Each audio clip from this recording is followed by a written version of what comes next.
Praise the lord. యేసు చెప్పిన నేను నిన్ను విడువను అనే ప్రతి వాక్యం ఒంటరితనాన్ని చీల్చేస్తుంది. మనపై దాడి చేసే భయాలన్నింటినీ ఆయన శాంతితో దూరం చేస్తాడు. ప్రతి రాత్రి కన్నీళ్లు కారిన ఆయన కరుణ మరువలేదు. మన అడుగులో బలహీనత ఉన్నా ఆయన సాన్నిధ్యం దృఢత్వాన్నిస్తుంది. భయపడకము అన్న ప్రభువు పిలుపు మనకు హృదయానికి రక్షణ వలె ఉంటుంది.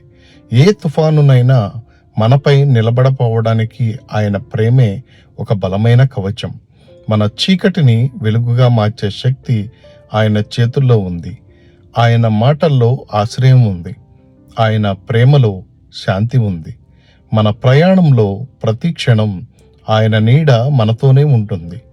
యేసు చెప్పిన వాక్యం మన జీవితానికి నిత్యధైర్యం వంటిది. ఆమేన్.